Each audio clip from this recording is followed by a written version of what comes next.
mwili hauko hapa kwa ajili ya starehe gani? Ya zinaa. Huu mwili ni sehemu au ni hekalu la nani? La Mungu. Na Mtume Paulo akasema kwamba huu mwili kwa kuwa ni hekalu la Mungu, basi humu ndani kuna vyombo vya Mungu. Vyombo gani? Viungo hivyo ambavyo vipo ni viungo ambavyo vipo katika hekalu gani? La Mungu, yani mwili wetu. Sasa anasema nitoe viungo vya Kristo nivishikamanishe, niviunganishe na kahaba. Yaani mimi nichukue viungo vyangu niende nikavipachike kwa kahaba. Rafiki yangu, karibu tena siku nyingine, siku ambayo tunapata somo lingine, na tumshukuru Mungu ameturuhusu tena tumeweza kukutana tena katika ubiri hili ambalo tunakwenda kutazama maneno ya Bwana. Kwa hiyo Mungu akubariki, Mungu anibariki wakati huu tunapokwenda kujifunza na kutafakari neno la Bwana. Mungu akubariki sana. Kwa hiyo kama una nafasi, karibu tuweze kupiga magoti ili tuweze kukaribisha Roho wa Mungu aweze kukaribia katika mahubiri haya. Karibu. Baba yangu na rafiki yangu na Baba yetu wa mbinguni, tunasema asante. Tunaomba uwe nasi, Roho wako Mtakatifu atuongoze, atuelekeze katika yote tunayokwenda kufanya. Tunaamini utaendelea kuwa nasi, utatutia nguvu, utatuongoza na yote tutakayofanya ni kwa ajili ya kutukuza jina lako. Tunaomba kupitia jina lako thamani, jina la Yesu Kristo. Amen.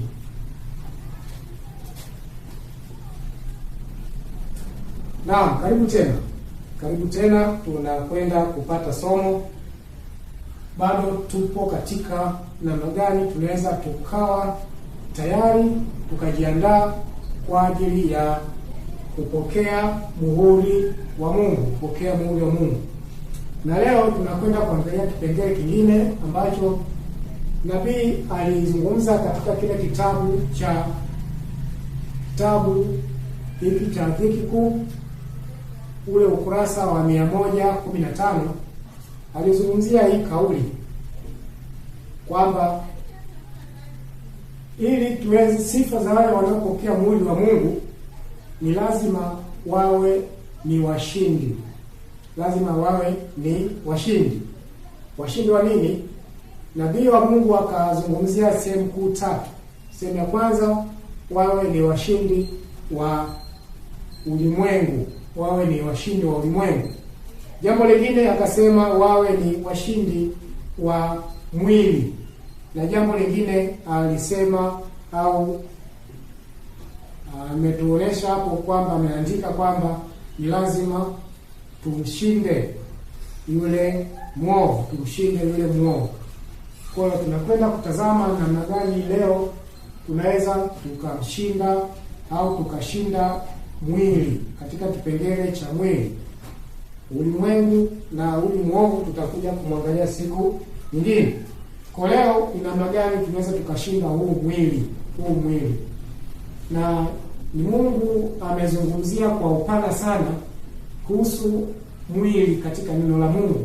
Katika neno lake hili amelizungumzia kwa upana zaidi. Kwa na sisi tutakwenda kuangalia namna gani nabii anapozidi kututia moyo, anapozidi kututia nguvu kwamba ni lazima tushinde mwili, tuushinde huu mwili ili tuweze kuingia katika ufalme wa mbinguni.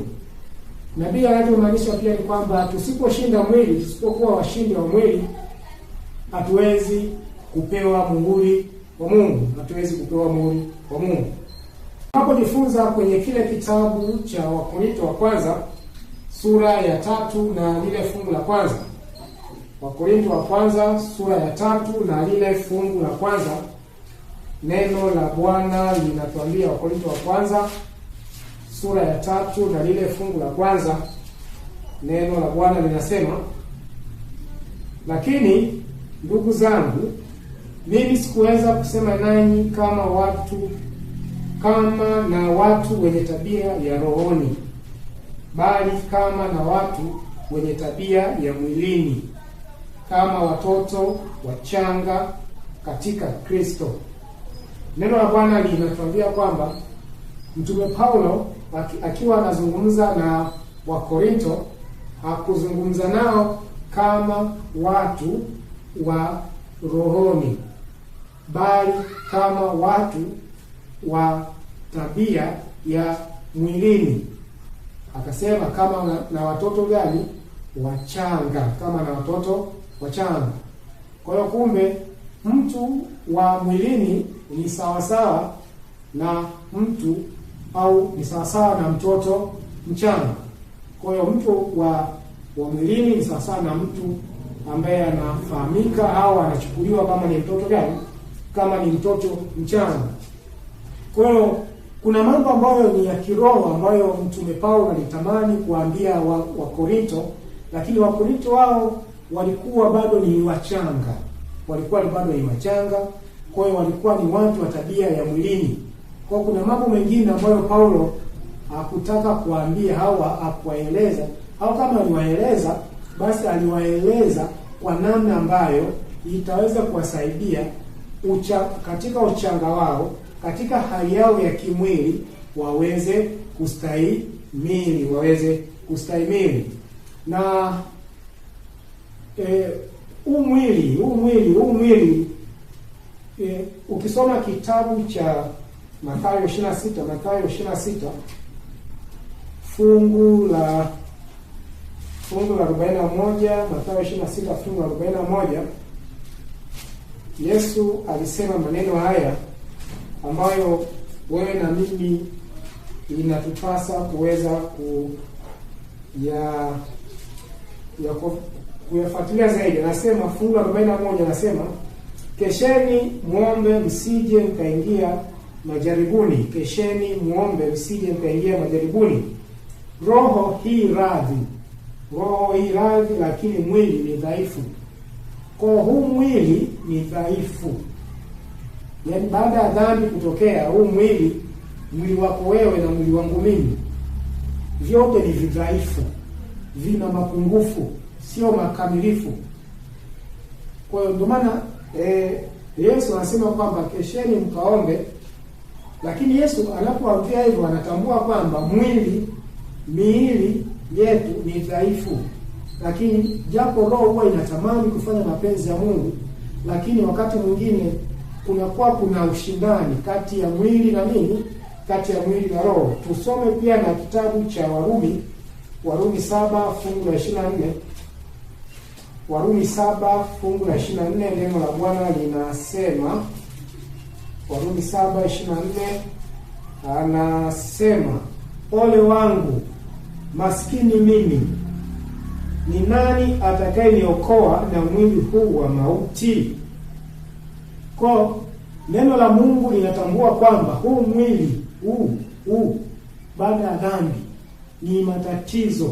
Ni matatizo, ina mapungufu, ina changamoto. Haiwezi kutii mapenzi gani?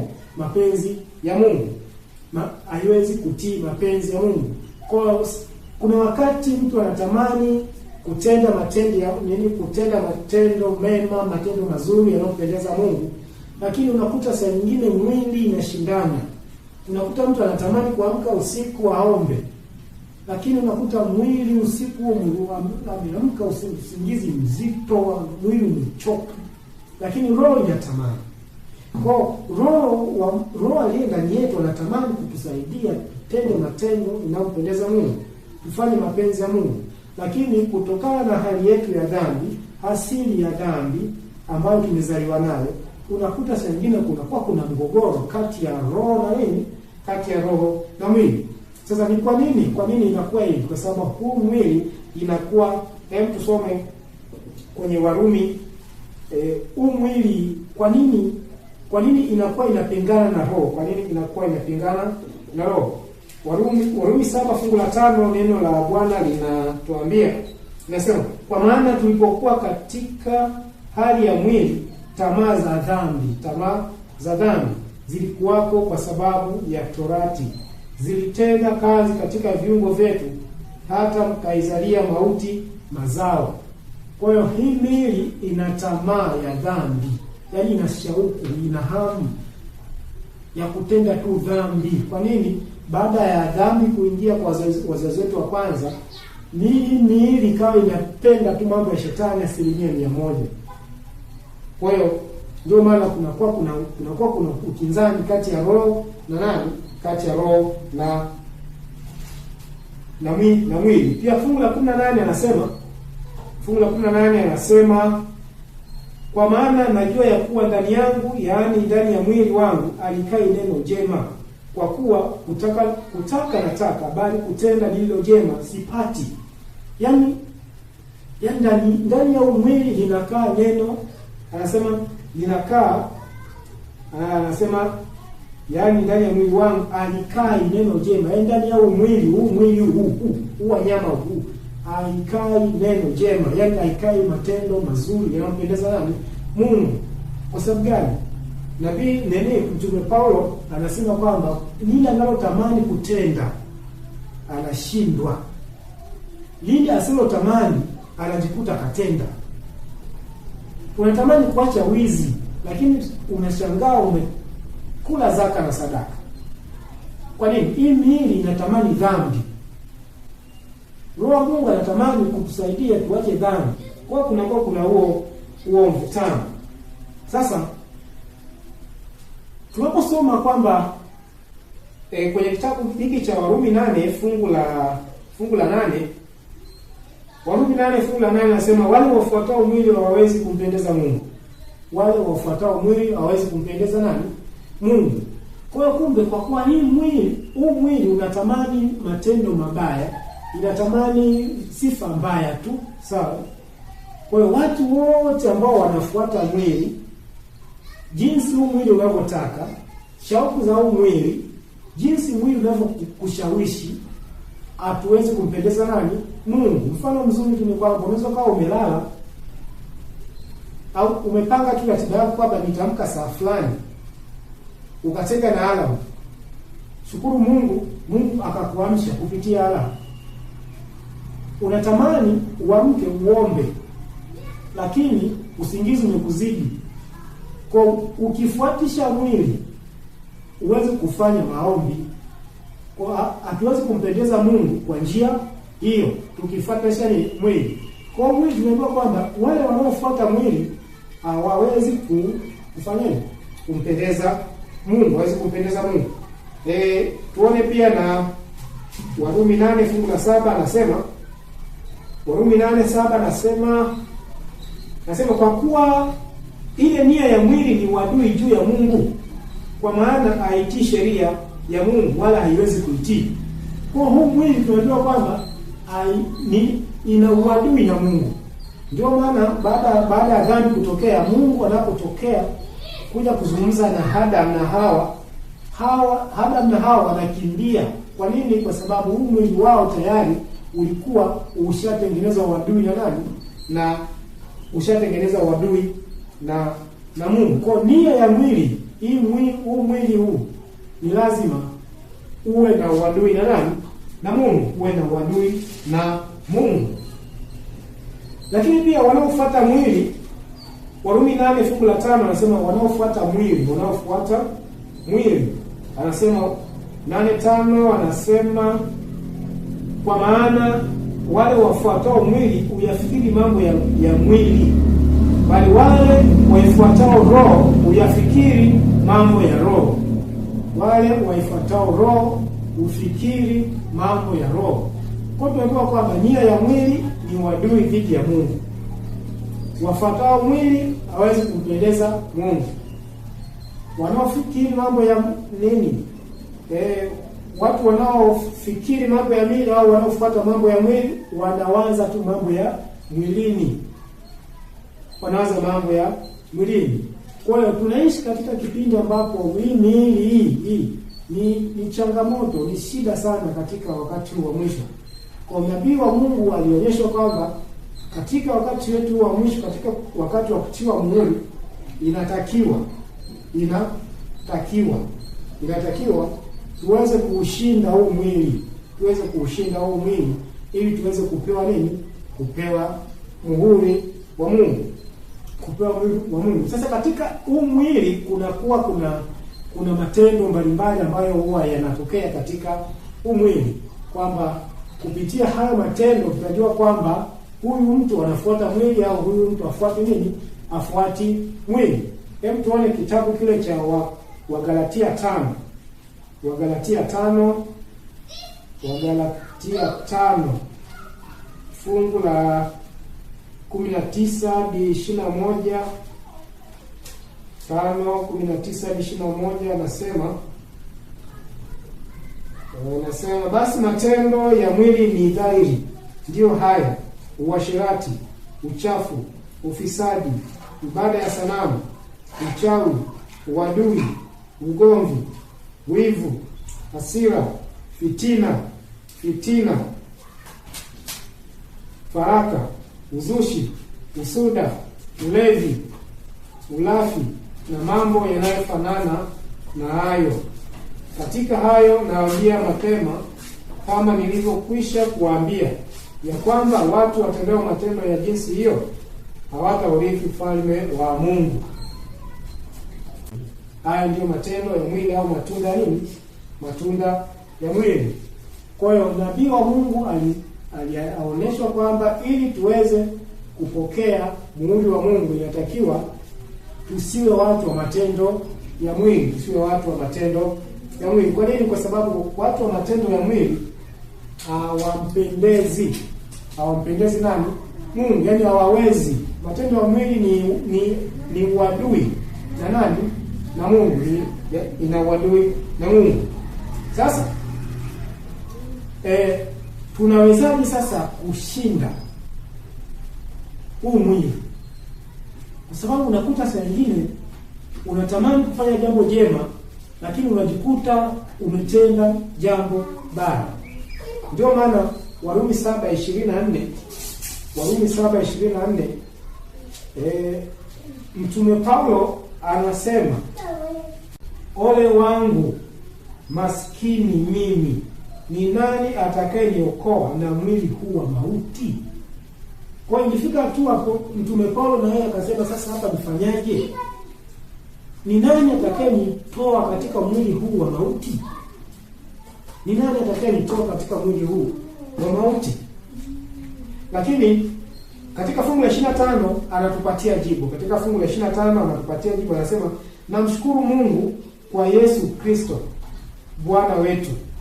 Basi kama ni hivyo, mimi mwenyewe kwa akili zangu naitumikia sheria ya Mungu, bali kwa mwili wangu sheria ya dhambi. Kwa ilifika hatua Mtume Paulo na mwenyewe akasema, sasa hapa ni nani atakayenisaidia niweze kushinda huu mwili, shauku za mwili, matamanio ya mwili? Fungu la 25 nasema, namshukuru Mungu kwa Yesu Kristo Bwana wetu. Baada ya dhambi ni kwamba hii miili imekuwa na changamoto, inahitaji msaada wa pekee ili iweze kutoka katika hali ile ya dhambi, na Mtume Paulo akagundua njia pekee ya kwenda kushinda huu mwili ni kwa kujikabidhi tu mikononi mwa nani? Mikononi mwa Yesu. Na unaposoma katika kitabu cha Desire of Ages cha 1899 ule ukurasa wa 296 hadi 297, neno la Bwana linasema, mwanadamu anahitaji uwezo ulio nje yake na unaozidi uwezo wake. Mwanadamu anahitaji uwezo ulio nje yake na unaozidi uwezo wake, kumrejesha katika sura ya Mungu, na kumwezesha kuifanya kazi ya Mungu. Lakini hili alimfanyi wakala wa kibinadamu kuwa sio wa lazima. Wanadamu hushikilia uwezo wa kimbingu Kristo anakaa moyoni kwa imani, na kwa kupitia ushirika pamoja na mbingu, uwezo wa mwanadamu unakuwa na ufanisi katika kutenda mema. Kwa nabii wa Mungu anatuambia kwamba mwanadamu, wewe na mimi, tunahitaji uwezo ulio nje yetu. Uwezo gani? Mtume Paulo amesema ni nani? Ni Yesu Kristo. Ni Yesu Kristo. Kwa kupitia kwa Yesu Kristo sisi tunapata nguvu ya kushinda nini? Ya kushinda mwili. Kupitia kwa Yesu Kristo sisi tunapata nguvu ya kushinda nini? Ya kushinda tamaa za mwili. Sasa cha kwanza inatakiwa tuoneshe uhitaji, kwamba je, mimi ninahitaji kushinda huu mwili? Tamaa za huu mwili ninahitaji kuzishinda. Ni lazima tuonyeshe shauku. Ni lazima tuonyeshe shauku katika kushinda nini? Kushinda huu mwili. Ndio maana na tukishaonyesha shauku, inatakiwa tumruhusu huyo mwenye uwezo, huyo mwenye mamlaka ya kuweza kushinda huu mwili. Tumruhusu aweze kutusaidia. Ndio maana unaposoma kitabu cha Ufunuo sura ya 3 fungu la 20, anasema, tazama nasimama mlangoni nabisha. Mtu akisikia sauti yangu na kufungua mlango, nitaingia kwake, nami nitakula pamoja naye na yeye pamoja nami. Kwa hiyo ni lazima tusikie sauti ya Yesu.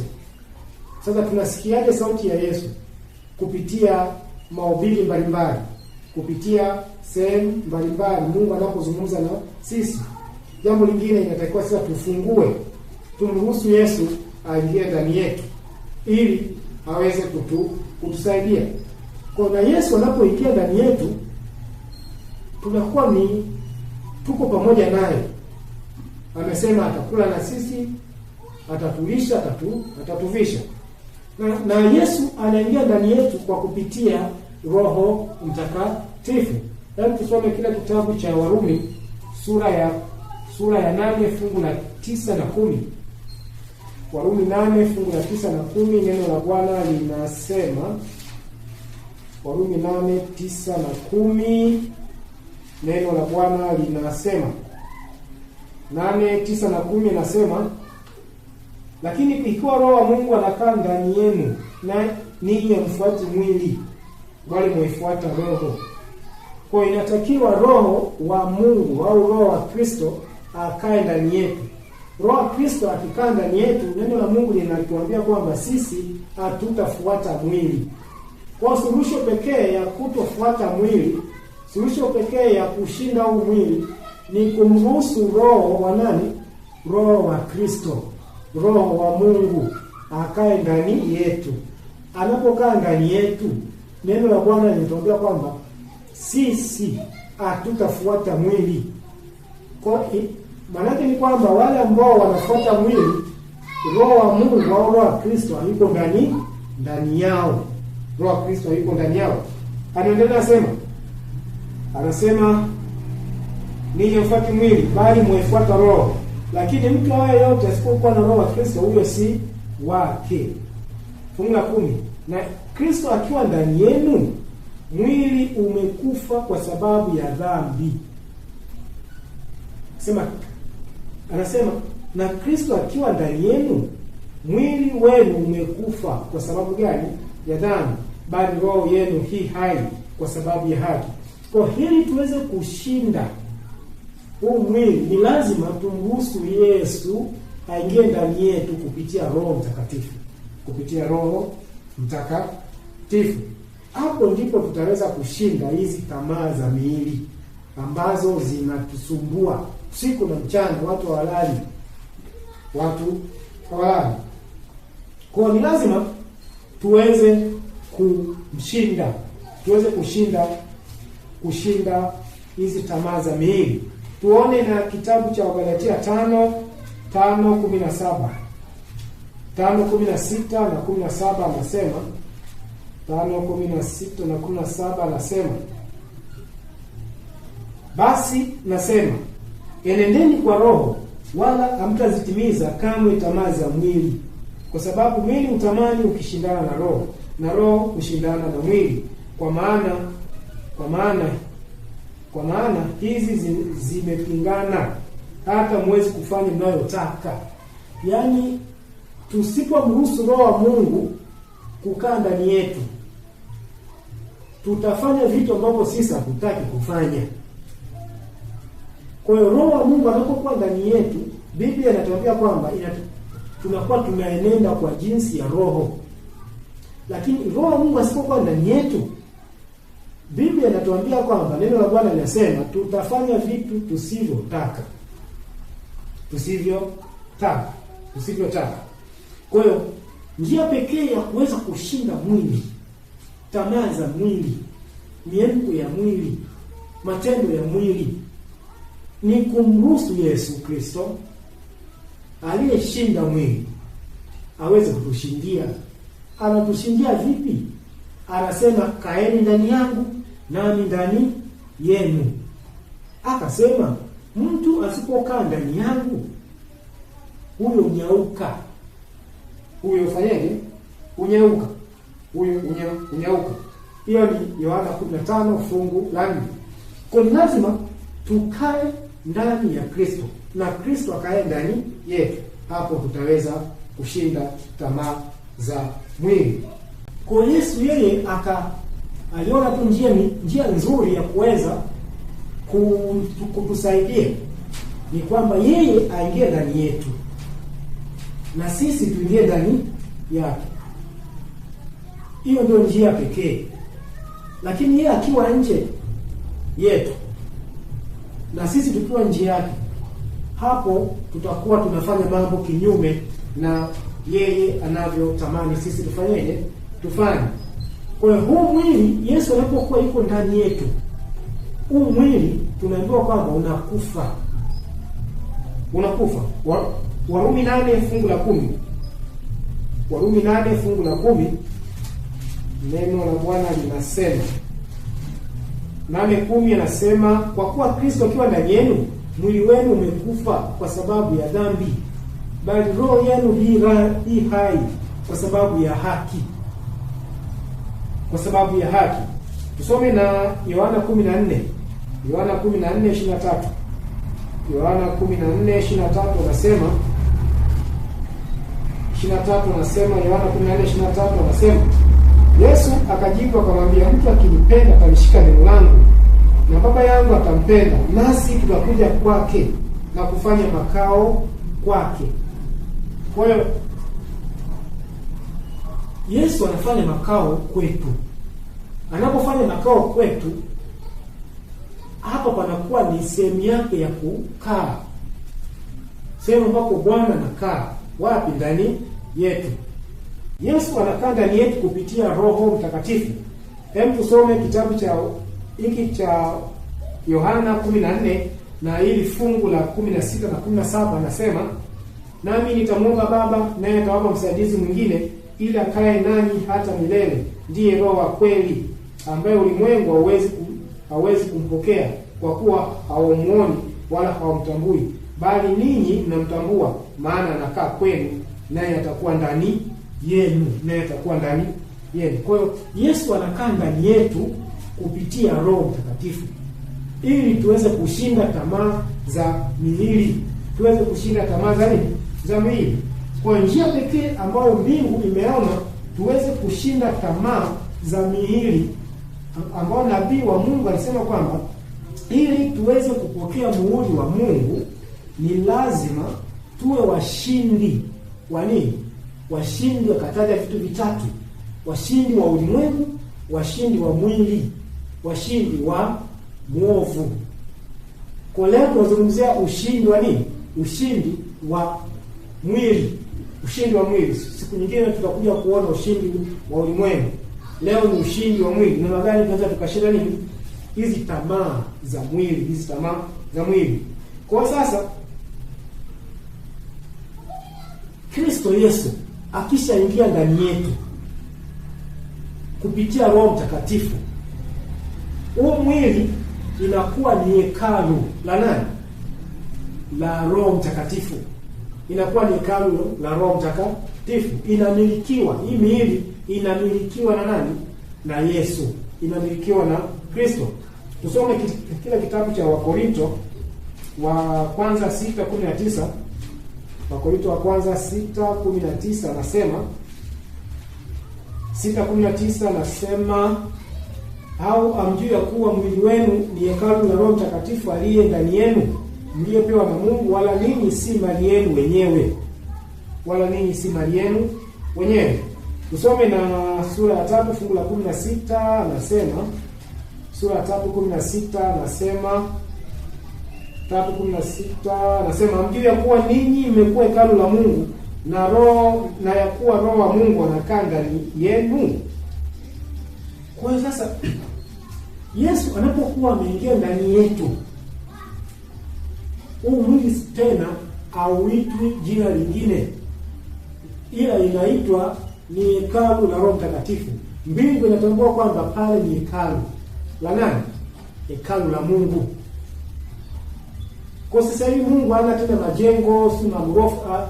Sasa hivi hekalu lake ni miili yetu. Kwa hiyo Roho Mtakatifu anapokuwa anaingia ndani yetu, tunajifunza kwamba ule uadui kati ya Mungu na mwili unakuwa umeondoka. Kabla ya Roho Mtakatifu kuingia ndani ya mtu, anakuwa apendi mambo ya mwili. Lakini pia Roho Mtakatifu anapokuwa ameingia, anakuwa anapenda mambo ya Mungu. Sasa anakuwa rafiki gani? Anakuwa rafiki wa Mungu, anakuwa rafiki wa Mungu. Kwa hata na zile tamaa za miili inakuwa inaondoka, inakimbia. Kwa hiyo kwa ndugu yangu na rafiki yangu, inatakiwa tumkaribishe Roho wa Mungu katika hekalu lake. Tumkaribishe Kristo ili aweze kutusaidia, aweze kutuongoza katika kushinda hizi tamaa za miili ambayo zinatukabili.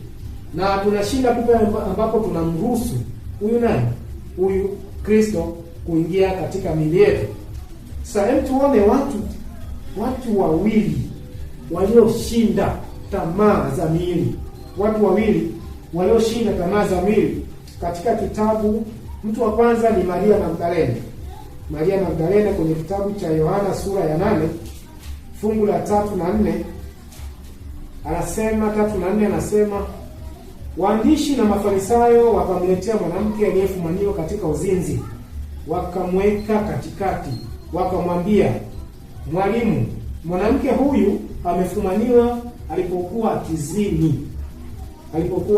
akizini. Sasa wakataka Yesu atoe kauli. Kauli. Fungu la 10 tunajua kwamba Yesu alikuwa ameandika tu pale, akawaambia, lakini hawakutaka kuelewa.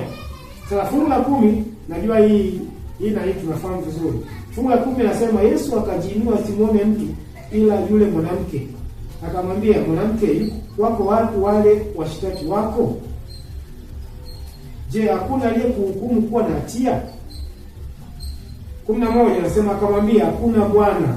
Yesu akamwambia, wala mimi sikuhukumu, enenda zako, wala usitende dhambi tena. Huyu mwanamke alikuwa na tamaa. Alikuwa anaongozwa na tamaa za mwili. Tamaa gani? Tamaa ya zinaa. Lakini alipokutana na Yesu akambadilisha.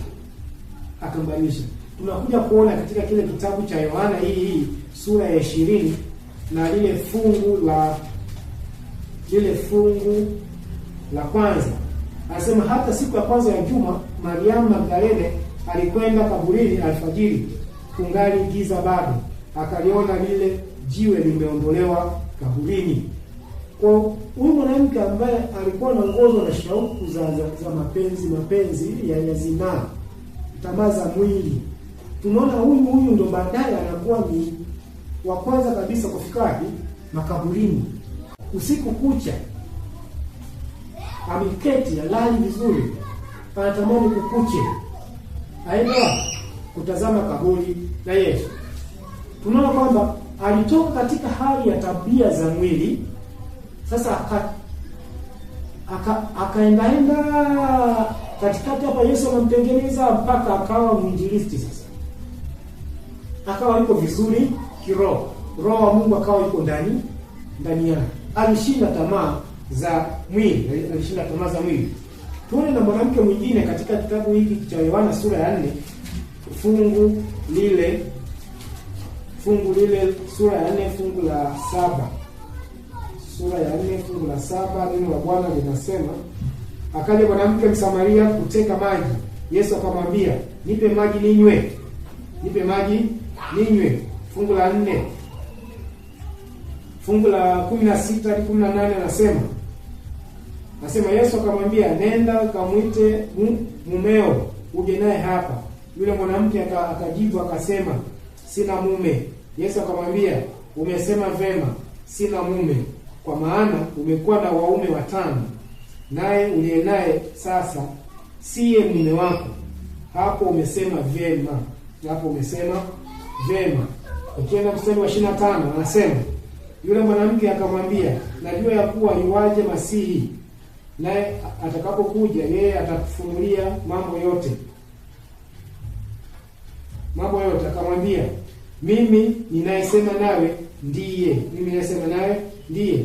Ukienda fungu la 39 hadi 44 anasema, 39 hadi 44 anasema, na katika mji ule Wasamaria wengi walimwamini kwa sababu ya neno la yule mwanamke, aliyeshuhudia kwamba aliniambia mambo yote niliyoyatenda. Basi wale Wasamaria walipomwendea walimsihi akae kwao, naye akakaa huko siku 2. Watu wengi zaidi wakaamini kwa sababu ya neno lake. Wakamwambia yule mwanamke, sasa tunaamini, wala si kwa sababu ya maneno yako tu, maana sisi tumesikia wenyewe, tena tunajua ya kuwa hakika huyu ndiye mwokozi wa ulimwengu. Na baada ya siku 2 hizo akaondoka huko akaenda Galilaya, kwa maana Yesu mwenyewe alishuhudia kwamba nabii apate heshima katika nchi yake. Kwa hiyo tunamuona huyu mwanamke Msamaria naye ambaye alikuwa naye anashiriki mambo hayo ya tamaa za mwili. Baada tu ya kufanya mazungumzo na Yesu na kumruhusu Yesu aingie ndani yake, alibadilika akawa ni mwinjilisti. Kwa tunaona Yesu ana uwezo wa kubadilisha watu kumbe. Kwa sio kama hii tamaa ya mwili haibadiliki, inabadilika. Tuna uwezo kwa uweza wa Kristo kuibadili, kuishinda.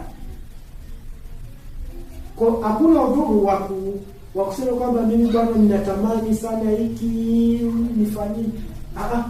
Kumbe kuna uwezo wa kushinda kupitia nani? Kupitia kwa Yesu Kristo. Watu wangapi katika Biblia waliobadilishwa walikuwa wanatamaza mihili, lakini wakafanyaje? Wakajikabidhi kwa Yesu, wakakubali kuweza kupata msaada. Kwa hii mihili tuna uwezo kwa uwezo wa Kristo kushinda. Kwa kule muhuri wa Mungu ambao tumeingiwa kwa kushinda tamaa ya mwili, inawezekana kumbe. Inawezekana. Huyu mwanamke Msamaria baada ya kukubali kukabidhi maisha yake kwa Yesu, tunaona alibadilishwa. Yesu alimbadilisha nini? Kutoka katika hali aliyokuwa nayo ya mwili, kuwa na hisia za mapenzi, kutamani waume za watu wengi. Tunaona huyu mwanamke alibadilishwa na akawa ni mhubiri wa Injili. Alikuwa ni mhubiri wa nani? Wa Injili. Na sasa tuone watu ambao wanakuwa hawajakabidhi miili yao iweze kutumika na Bwana, wanakuwa katika hali gani? Namna gani shetani anavyowahangaisha? Namna gani shetani anavyowasumbua? Tuone Marko 1 fungu la 23, neno la Bwana linasema, Marko 1:23 anasema na mara palikuwapo ndani ya sinagogi lao mtu mwenye pepo mchafu, akapaza sauti. Kwa kulikuwa kuna mtu ndani ya hekalu, yaani kanisani, ana pepo mchafu. Na walikuwa wanaabudu naye kila siku, wanafanya naye ibada, zaka anatoa, sadaka anatoa, lakini alikuwa na pepo mchafu. Alipokutana na Yesu, tunaona yale mapepo yakaanza kujidhihirisha. Tunaona pia na Marko 5 fungu la pili. Marko 5 fungu la pili, neno la Bwana linasema, na alipokwisha kushuka chomboni, mara alikutana na mtu ambaye ametoka makaburini, mwenye pepo mchafu. Kwa huyu naye alikuwa yuko kule makaburini kwenye nchi ya Wagerasi. Alikuwa amepagawa na mapepo kwa muda mrefu. Mapepo yanatumia mwili wake, yanamsumbua katika mwili wake, anaumia. Watu wanaogopa kupita ile eneo. Kwa nini? Mwili wake ulikuwa bado haujakabidhiwa kwa nani? Kwa Kristo. Haujakabidhiwa kwa Kristo. Luka 4:33 neno la Bwana linasema, Luka 4:33 anasema anasema, na ndani ya sinagogi mlikuwa na mtu mwenye roho ya pepo mchafu, akalia kwa sauti kuu. Tafadhali akisema, acha, tuna nini nawe Yesu mwana wa Nazareti? Umekuja kutuangamiza na kujua huu nani? Mtakatifu wa Mungu. Kwa hiyo huyu naye alikuwa ndani ya nini? Ya sinagogi. Yaani yuko ndani ya kanisa. Wenda ni shemasi, lakini ana pepo mchafu ndani yake. Mwili wake umekamatwa na nani? Na pepo mchafu. Sura ya 8 kitabu cha Luka 8:29 kuna mwingine tena kusigani sana hapa. Luka 8:29 anasema, kwa kuwa amemwamuru yule pepo mchafu amtoke mtu yule, maana amepagawa naye mara nyingi, hata alilindwa kifungoni na kufungwa minyororo na pingu. Tunaona watu ambao miili yao haijakabidhiwa kwa Kristo. Miili yao inakuwa inatumika na shetani. Kwa hiyo kumbe, tunapokuwa hii miili yetu hatujaipeleka kwa Yesu, anayeitumia ni shetani. Kwa ataitumia katika ulevi, ataitumia katika zinaa, ataitumia katika sehemu mbalimbali.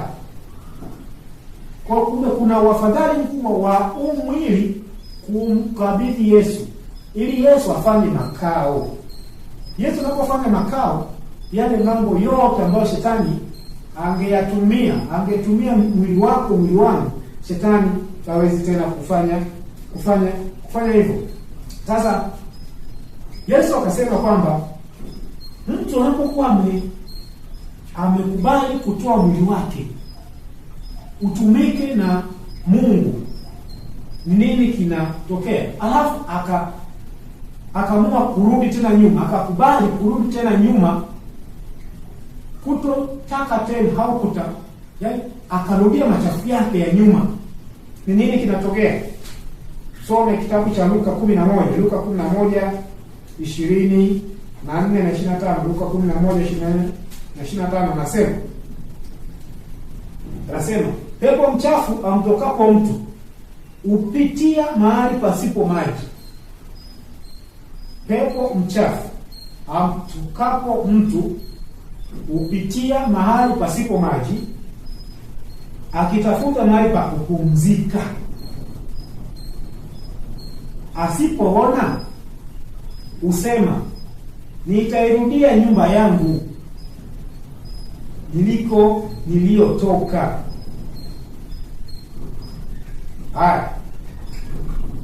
Yaani mtu alikuwa amepagawa, au maisha yake, mwili wake unatawaliwa na nani? Na shetani. Akakubali kumkiri Yesu kwa Bwana na Mwokozi wa maisha yake. Wale mapepo wakatoka Walipotoka yale mapepo yanakwenda kule nako, wanakwenda kutafuta sehemu gani? Sehemu ya kupata hifadhi. Neno la Mungu linasema kwamba wanapokuwa wanaangalia huko, wasipopata wanarudi kwenye nyumba yao mahali walipokuwa wapo. Kwa wanaangalia ni kitu gani ambacho, mlango uko wapi ambapo unaweza tukaingilia. Kwa wataangalia sehemu ya kuingilia, wataangalia yaani kwenye mwili wako, kwenye mwili wangu, wataangalia sehemu gani pa kuingilia. Wakipata tu wanaingia. Kwa Biblia inatuambia kwamba huu mwili wetu ni hekalu la Roho Mtakatifu. Lakini mapepo nayo yanatambua kwamba hii miili yetu nayo wanadai kwamba ni nyumba yao. Lakini tunaambiwa kwamba katika kitabu cha Wakorinto tumeambiwa kwamba huu mwili ni kwa Bwana, si kwa nani? Si kwa zinaa. Kwa kuna vitu ambavyo vinakaribisha shetani, vinaikaribisha roho wachafu katika miili yetu. Lakini pale ambapo tunapokuwa tumeamua kutoa hii miili yetu itumike na nani? Na Bwana, yale machafu yote yanatoka. Ikiwa tunakuwa tumedhamiria kweli katika safari hii ya kwenda wapi? Ya kwenda mbinguni. Kwa hiyo kuna watu walibadilishwa na Yesu. Kuna watu walibadilishwa na nani? Na Yesu. Maria Magdalene alibadilishwa na Yesu, akawa ni mtu wa kiroho kweli kweli. Alikubali kutoa mwili wake utumike na Yesu. Huyu mama alikubali, huyu Msamaria alikubali. Baada ya kusikia tu maneno machache ya Yesu, akakubali mwili wake uende ukafanya ushuhuda. Na watu wakamwamini Yesu. Kupitia nani? Kupitia yeye. Sasa kuna shida ambayo ilitokea katika kanisa la Korinto. Mpaka Mtume Paulo anaandika haya yote kwamba anazungumza kwamba sikuzungumza nani kama watu wenye tabia ya mwilini, nini kama watu wenye tabia ya rohoni, bali kama watu wenye tabia ya mwilini, au kama watoto wachanga. Kuna jambo lilitokea katika kanisa la Korinto ambalo leo ndio tunakwenda kuliangalia zaidi, ili namna gani tuweze kushinda hizi shauku za miili yetu ambayo zinapingana na roho, kwa sababu roho wa Mungu anatamani tutende matendo ya Mungu, lakini pia na roho wa shetani naye anatushawishi tutende matendo ya shetani. Kwa hizi roho zote mbili zinapingana. Mwili inapingana na roho inapingana na Mungu. Roho wa Mungu anatutaka tuishi maisha matakatifu. Shetani kupitia miili yetu anatuvuta tutende au tuishi maisha machafu. Sasa tunakuwa upande gani? Sasa tuone jambo ambalo lilitokea katika kanisa la Korinto, ambalo ndio ugonjwa mkubwa sana katika wakati huu ambapo tunaishi. Ni shida. Hebu tuone kwenye kitabu cha Wakorinto wa kwanza sura ya 5. Wakorinto wa kwanza sura ya 5. Sura ya 5 tukianza fungu la kwanza hapa anasema, sura ya 5 fungu la kwanza anasema, yakini habari zimeenea kuwa kwenu kuna zinaa, na zinaa ya namna isiyokuwako hata katika mataifa, kwamba mtu awe na mke wa babaye. Kwa shida iliyokuwa imetokea katika kanisa la Korinto ilikuwa ni habari ya zinaa. Tena na Mtume Paulo anasema kwamba hii zinaa iliyokuwepo ilikuwa ni hata kwa wapagani haikuwepo, kwamba mtu awe na mke wa baba yake. Sasa mimi leo nitazijikita tu katika zinaa kwa ujumla. Zinaa kanini kwa ujumla. Kwa kanisa la Korinto walikuwa na hii shida. Kwa Paulo akwambia kwamba sikuweza kusema nani kama watu wa tabia ya nini? Ya rohoni, bali kama watu wa tabia ya mwilini, kama watoto wachanga. Kwa kumbe watu ambao wanaendekeza zinaa, hao ni watu wa tabia ya mwilini. Lakini pia hao ni watoto gani? Ni watoto wachanga katika mambo ya kiroho. Haijalishi una miaka mingapi kanisani, haijalishi wewe ni mzee wa kanisa, haijalishi wewe ni mchungaji, haijalishi wewe ni mwinjilisti, haijalishi unahubiri sana, haijalishi nini, ili mradi tu wewe unajihusisha na mambo ya zinaa, wewe ni mtu wa mwilini, au mtu au ni mchanga, ni mchanga. Sasa zinaa ambayo ilikuwa inatendeka katika kanisa la Korinto ikachafua hali ya hewa ya kiroho katika kipindi kile. Kwa Mtume Paulo akaandika kwamba hawa nyinyi ni wachanga, nini ni watu wa mwilini. Sasa haya yote yaliandikwa ili kunionya mimi na kukuonya wewe, ili tuweze kurudi katika njia inayompendeza nani? Inayompendeza Bwana. Sasa tuone hizi na Mtume Paulo anaizungumziaje katika kitabu cha Wakorintho wa kwanza sura ya 6 fungu la 12 hadi fungu la 18. Tuone. Vitu vyote ni halali kwangu, lakini si vyote vifaavyo. Vitu vyote ni halali kwangu, lakini mimi sitatiwa chini ya uwezo wa kitu chochote. Vyakula ni kwa tumbo na tumbo ni kwa vyakula, lakini Mungu atavitowesha vyote viwili, tumbo na vyakula. Lakini mwili si kwa zinaa, bali ni kwa Bwana, naye Bwana ni kwa mwili, naye Bwana ni kwa mwili. Naye Mungu alimfufua Bwana, na tena atatufufua sisi kwa uweza wake. Je, hamjui ya kuwa miili yenu ni viungo vya Kristo? Basi nivitoe viungo vya Kristo na kuvifanya viungo vya kahaba? Hasha! Au hamjui ya kuwa yeye aliyeumbwa na kahaba ni mwili mmoja naye? Maana asema wale wawili watakuwa mwili mmoja. 17. Lakini yeye aliyeumbwa na Bwana ni roho moja naye. Ikimbieni zinaa. Kila dhambi aitendayo mwanadamu ni nje ya mwili wake, ila yeye afanyaye zinaa hutenda dhambi juu ya mwili wake mwenyewe.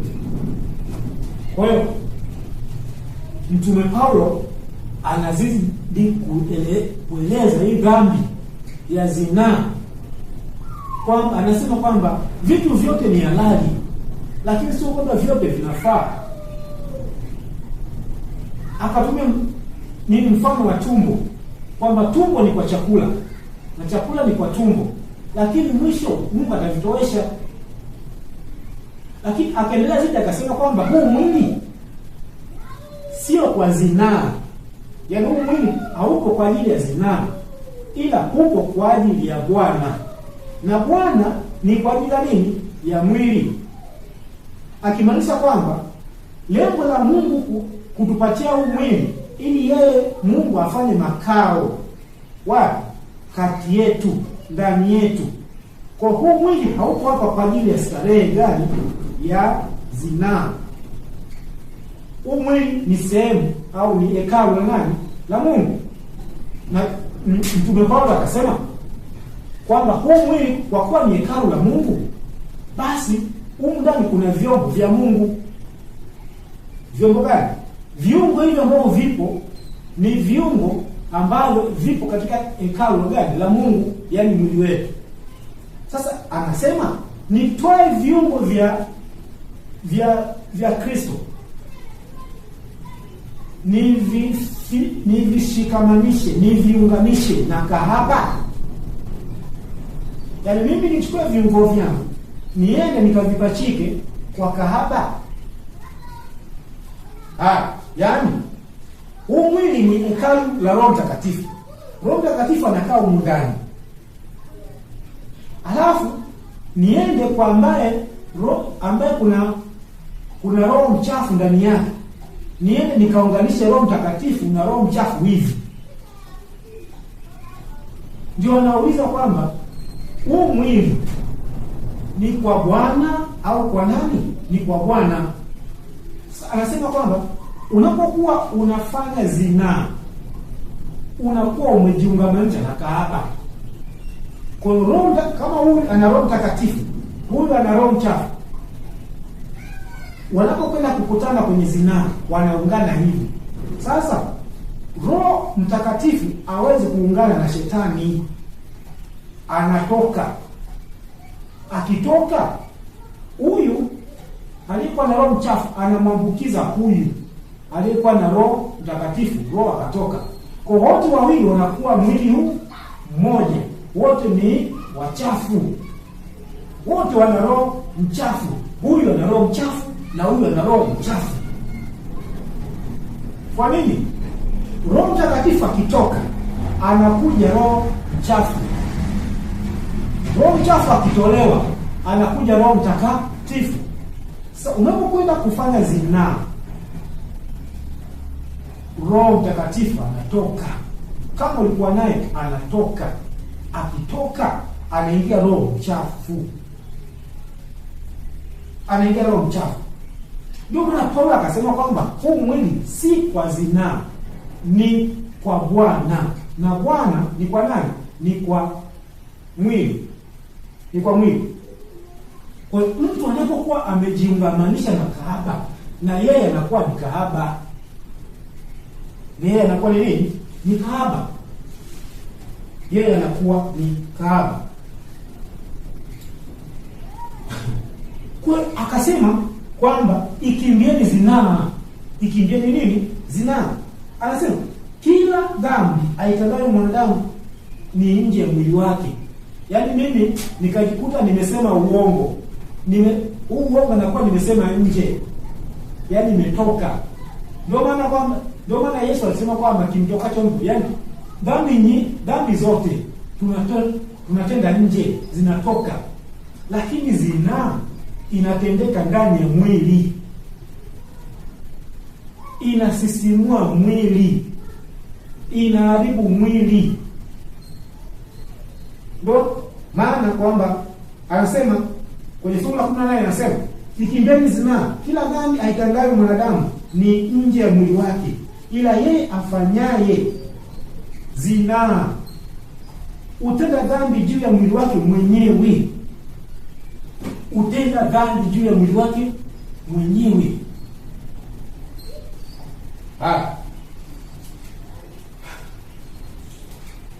Sasa mtu, Biblia inamuonaje? Inamchukuliaje mtu ambaye anafanya zinaa? Mtu anayefanya zinaa, Biblia inamchukuliaje?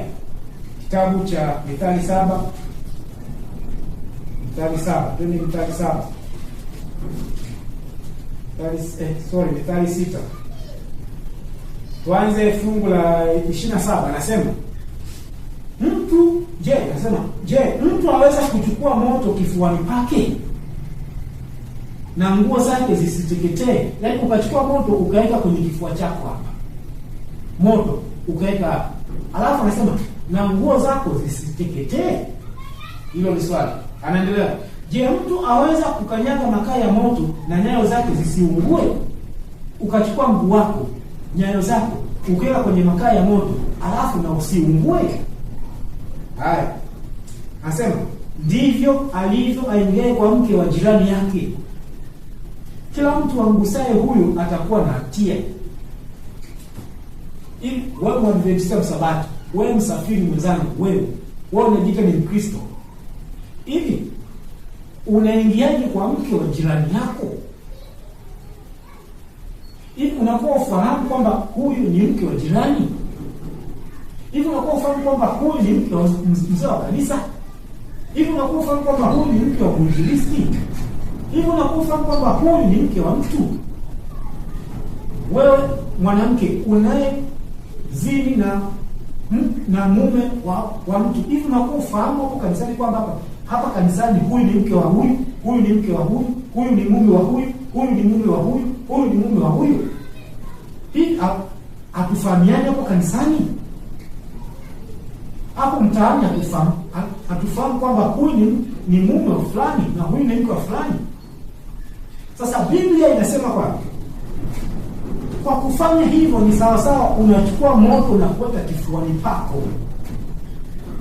Unachukua moto unaweka kifuani pako. Mungu anauliza hivi, hautaungua? Kuungua utaungua. Sasa ni kama umechukua mguu wako, nyayo zako umeweka katika nini? Katika moto. Hivi nyayo zitaungua, zitaungua. Zinaa inaangamiza watu, si makanisani, si misikitini, si mitaani. Sasa sisi hapo tunajiita ni wasafiri wa kwenda mbinguni, tunatangaza ujumbe kwamba Yesu anarudi, afu sisi ndio wazinzi wakubwa. Unakuta huyu anatembea na huyu, huyu anatembea na huyu, huyu anatembea na huyu, huyu anatembea na huyu. Na kwa kuwa dhambi zinakuwa zikemeni makanisani, imekuwa sasa ni desturi. Imekuwa ni desturi. Watu wanaona ni kawaida tu. Fulani leo ni mtu wa fulani, fulani na ni kanisani. Na hatuoni aibu kabisa. Unakuta mtu anakusanya zaka na sadaka, lakini anatembea na wake za watu kanisani. Anatembea na waume za watu kanisani. Ni mzee wa kanisa, anatangaza matangazo mbele, tangazo la kwanza, tangazo la pili, lakini ni anamaliza, ana orodha ya wanawake pale kanisani. Huyu nimemaliza, huyu nimemaliza, huyu bado mgumu, huyu bado mgumu, huyu nimemaliza. Ana orodha, anatia tiki, huyu tayari, huyu tayari, huyu bado, huyu anakaribia. Afu nasema tunaenda Zayuni. Ni Zayuni hiyo, saluni hiyo, saluni. Tuone anaendelea kusema, anasema fungu la 30, watu umdharau mwivi akiiba ili kujishibisha, iwapo haona njaa, lakini akipatikana atalipa mara 7. Atatoa mali yake yote, atatoa mali yote ya nyumba yake. Fungu la 32 anasema mtu azinie na mwanamke hana akili kabisa, afanye jambo litakalomwangamiza nafsi yake. Mungu anasema mtu anayezini na mwanamke hana akili kabisa. Bum. Nati zimelegea kichwani, nati za kiroho zimelegea, nyaya imekata, ubeti imezima, umeme umekata. Hana akili. Unazimiji na mwanamke, unajua na unasoma Biblia kabisa, unasoma Biblia kwamba uzinzi, zinaa hairuhusiwi, na unazini na nani? Na mwanamke. Biblia inasema huna akili, sina akili.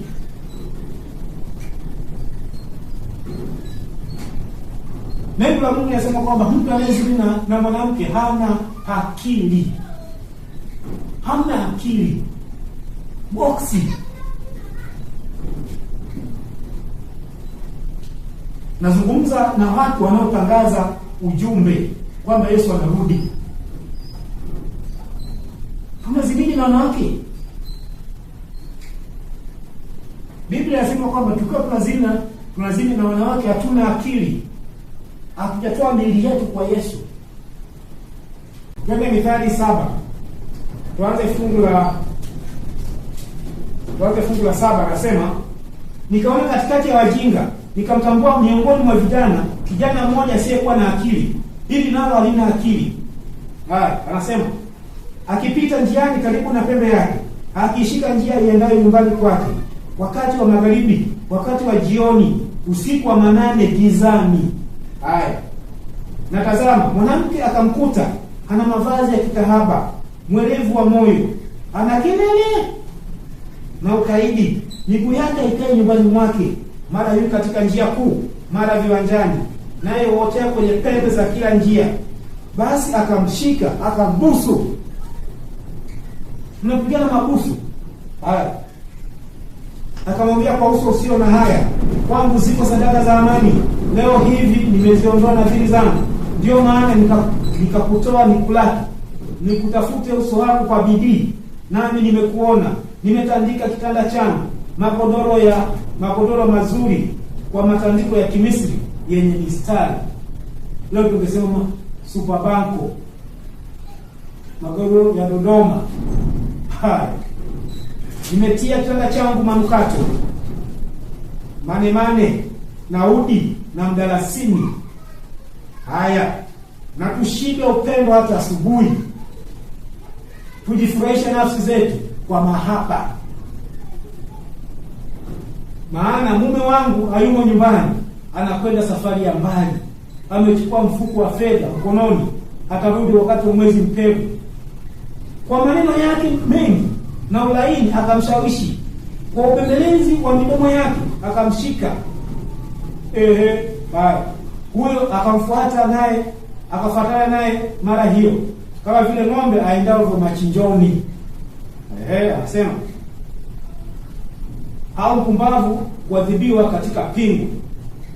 Sasa tunaona kwamba hata wanawake na wao ni shida. Wanawake wasiokuwa na akili wanawapata na wanaume nao wasiokuwa na nini na akili, wanashawishiana kwenda kufanya zinaa. Sasa kuzini na mke wa mtu ni dhambi. Kuzini na mtu ambaye si mke wa mtu pia ni dhambi. Kuzini na mume wa mtu ni dhambi. Kuzini na mtu ambaye si mume wa mtu pia ni dhambi. Haitakiwi. Biblia inasema hivyo. Sio kwamba hatujui, tunajua. Kwa nini? Kwa sababu tuna Roho wa Bwana anasema na sisi. Sidhani kama kuna mtu ajui kwamba zinaa ni dhambi, mke wa mtu ni dhambi. Sidhani. Kuna wengine wakaenda mbali wakasema kwamba mke wa mtu ni sumu. Wanaume nao wakatunga tena la kwa wakasema kwamba mume wa mtu ni maziwa. Maziwa? Haya. Wote kwa maziwa. Kwa hiyo haitakiwi. Hii zinaa ilikuwa hata katika kipindi cha Wakorintho. Toka huko imeendelea mpaka leo. Si wachungaji, si makatekista, si mapadri, si maaskofu, si mapapa, si manani, mazinaa. Sasa bora hao ambao bado hawajaamua kusema kwamba mimi namfuata Yesu. Sasa sisi ambao tunajiita kwamba tunamsubiri Yesu mara ya pili, Waadventista Sabato, sisi ndio aibu hata mambo mengine kuyasema.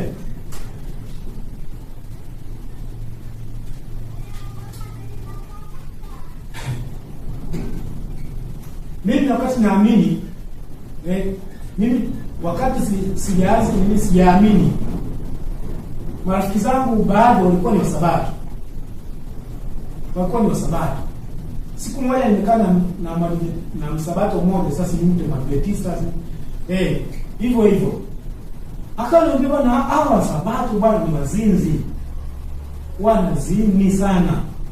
Ila wanapozini wanazini tu mle kanisani mwao, mle wanazungukana tu wale.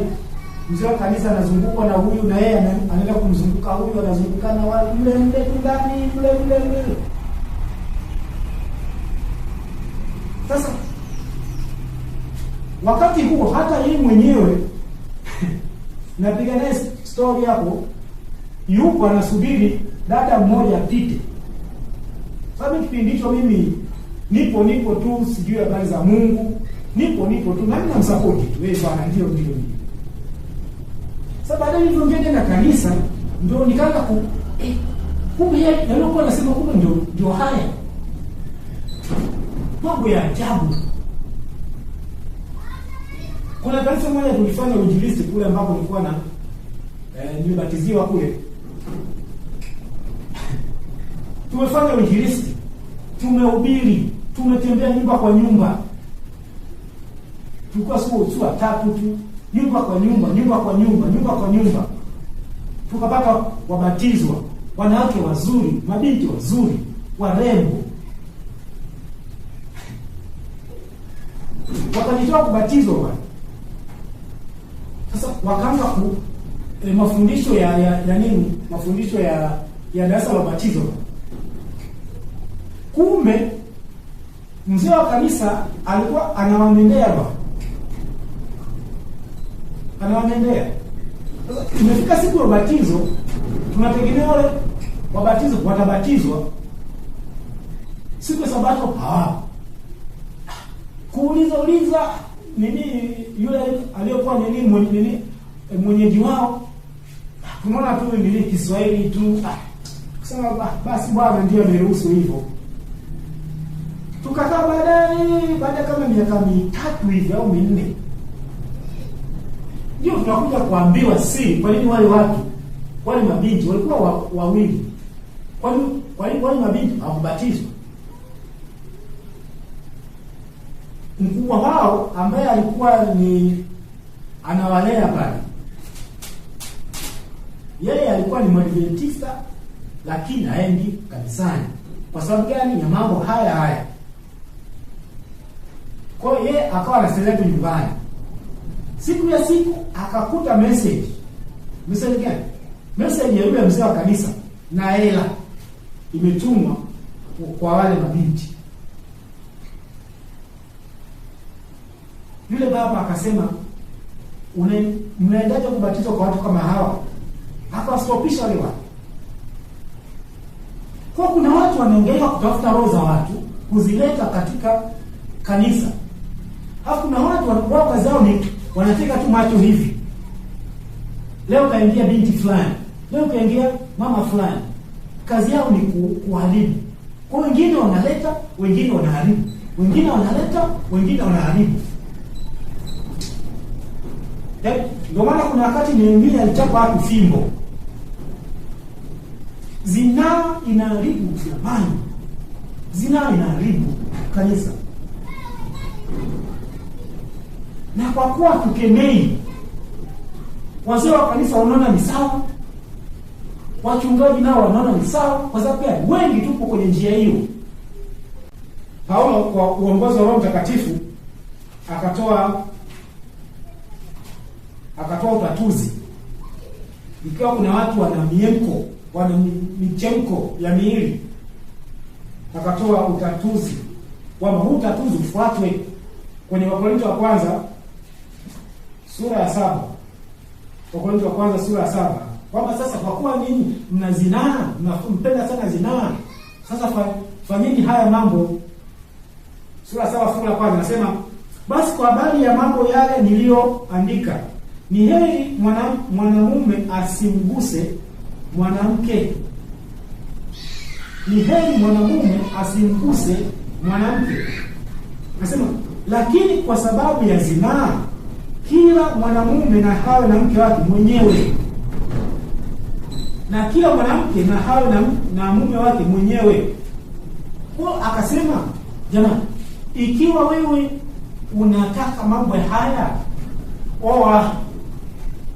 uwe na mke wako mwenyewe, uwe na mume wako mwenyewe,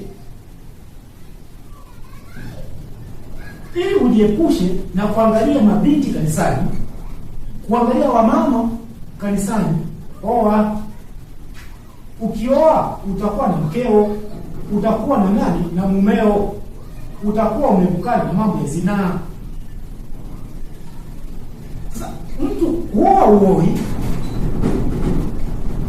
kuolewa uoleni, lakini ukiwa kanisani wewe unaangalia tu leo binti fulani, leo binti fulani, leo binti fulani, leo binti fulani. Nabii wa Mungu alisema kwamba hatuwezi kutoa muhuri wa Mungu. Hatuwezi kutoa muhuri wa Mungu. Kwa ni lazima kama wewe una hamu ya mambo haya ya nini ya mapenzi. Sio mapenzi, zinaa. Sawa? Kuwa na mkeo, kuwa na mumeo. Hiyo ndio utatuzi. Hiyo ndio nini? Utatuzi. Mithali Mithali 7. Au tusome kwanza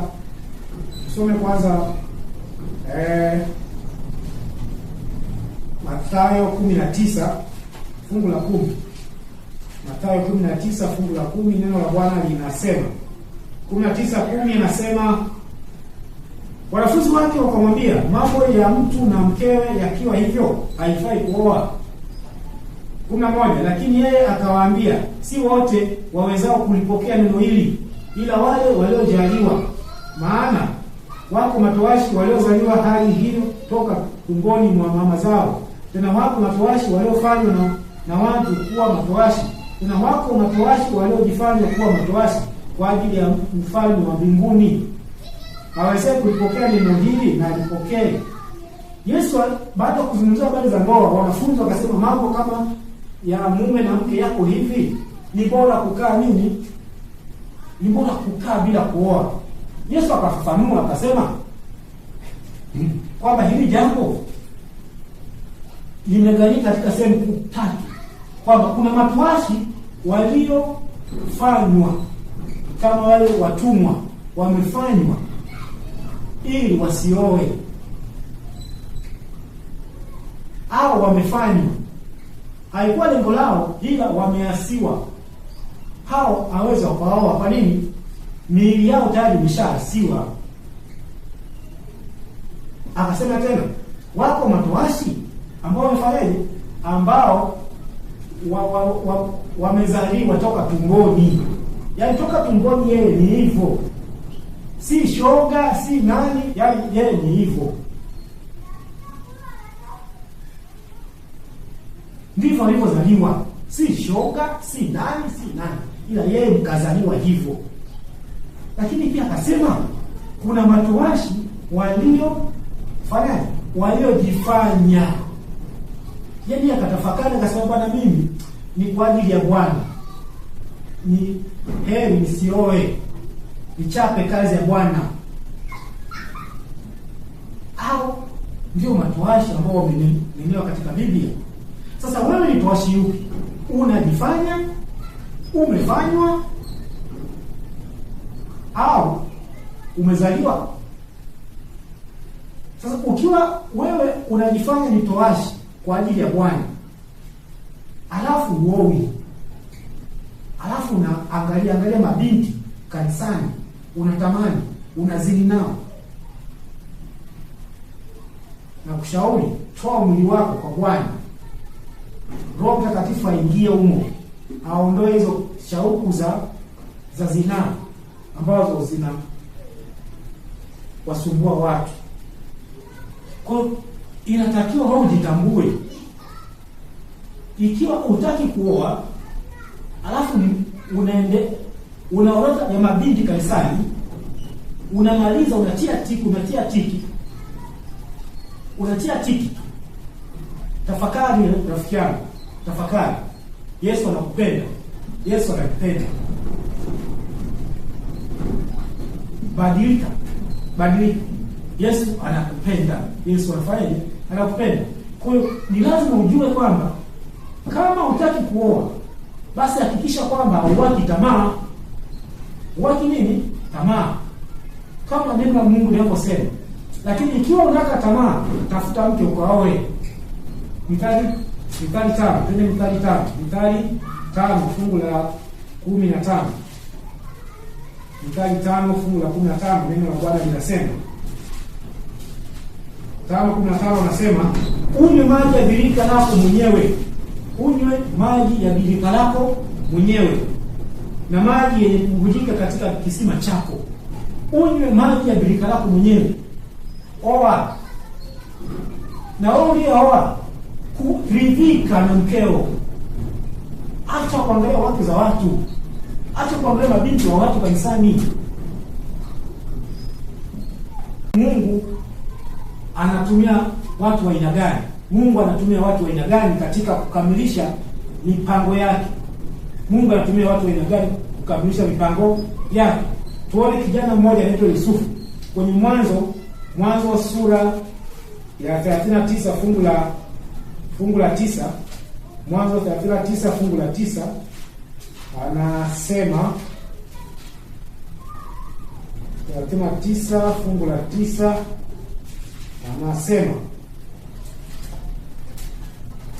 anasema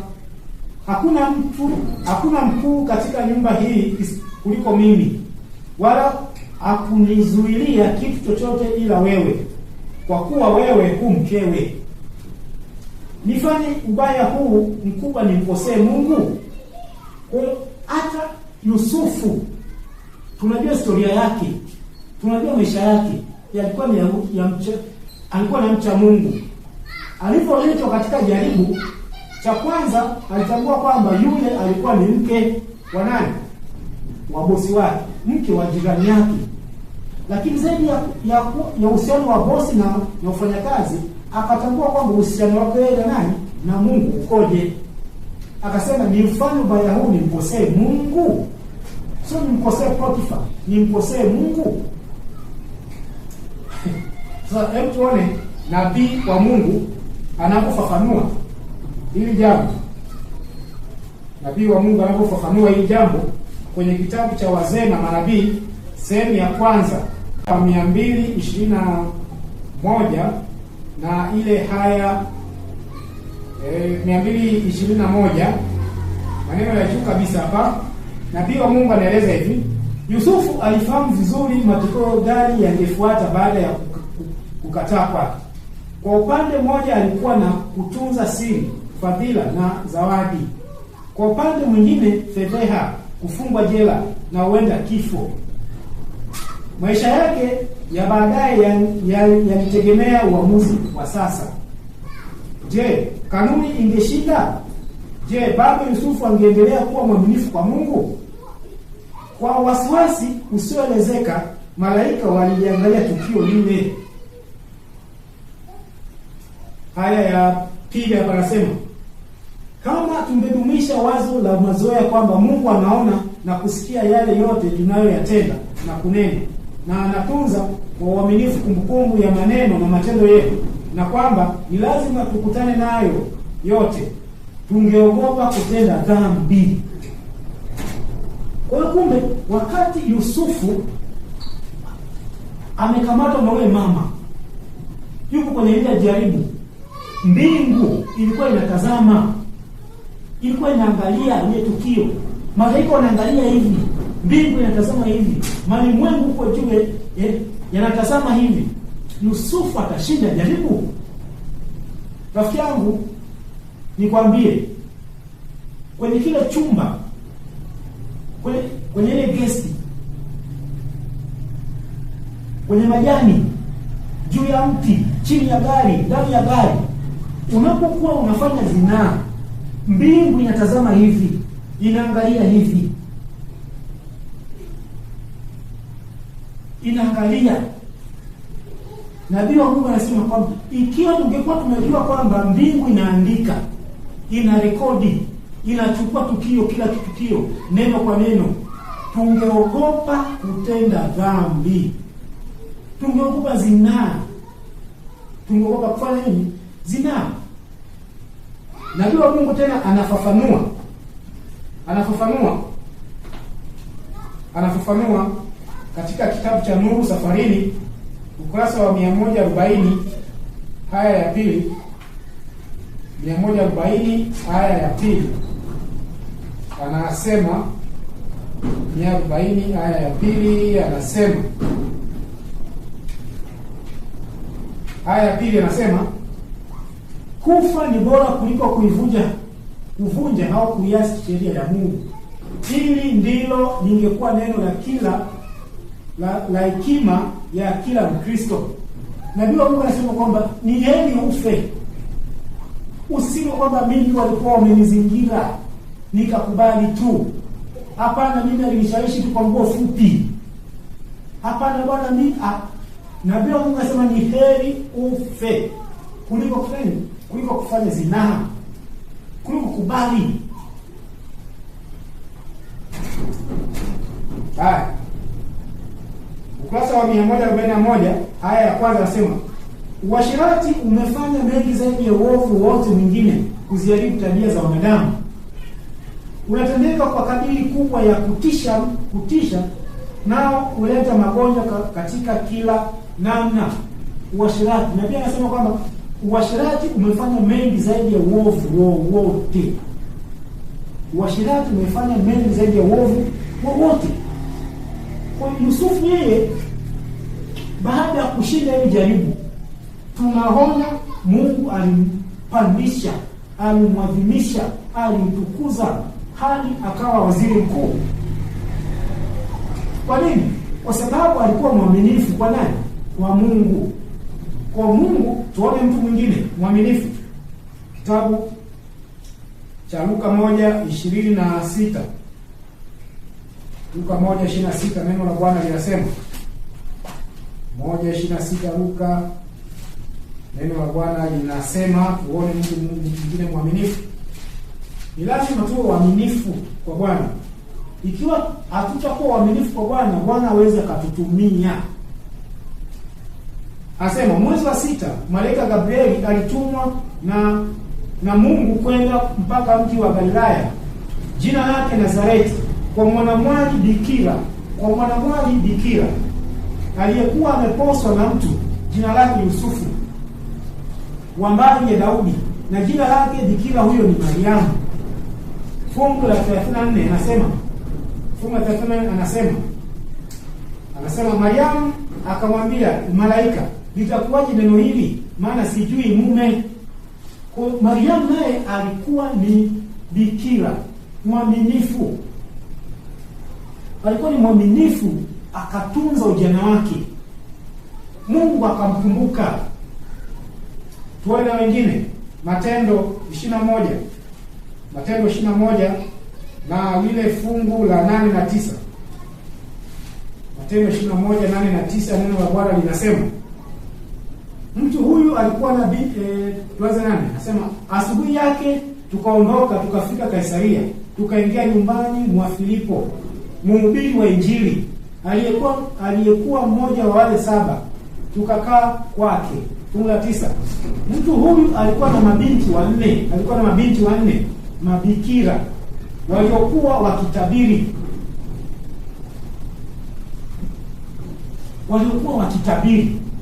Yusufu alikuwa mwaminifu, Bwana akamtumia, alitunza, akawa mzinifu. Mariamu alitunza ubikira wake, Bwana akamkumbuka. Mabinti wanne wa Filipo walitunza ujana wao, Bwana akawakumbuka, wakawa na tabiri neno la Bwana. Bwana anawashushia mavuvio. Tunaona hata historia ya nabii Ellen G. White, alikuwa ni mwaminifu.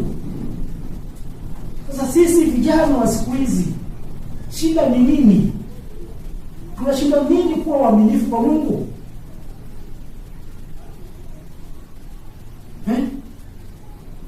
Sasa tutambue kwamba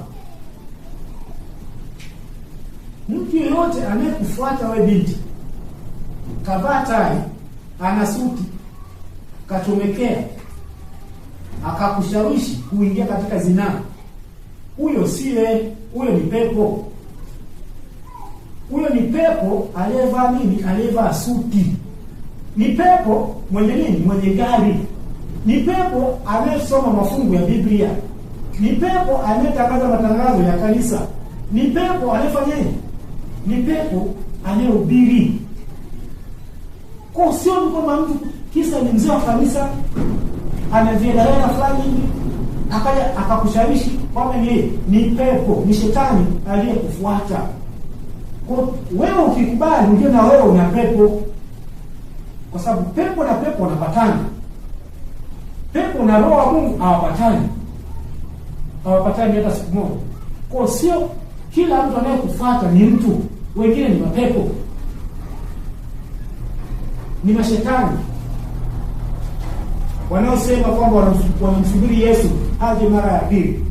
Yesu aje kwa watu ambao wanaendekeza tamaa za miili. Tumeambiwa kwamba ni lazima tushinde tamaa za miili ili tuweze kupewa muhuri. Sasa ikiwa tunatangaza ujumbe wa Yesu Kristo alafu tunahubiri,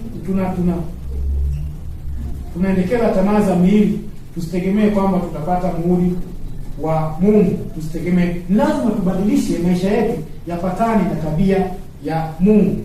yapatane na tabia ya Mungu. Sasa tunaishi katika kipindi cha hukumu ya upelelezi.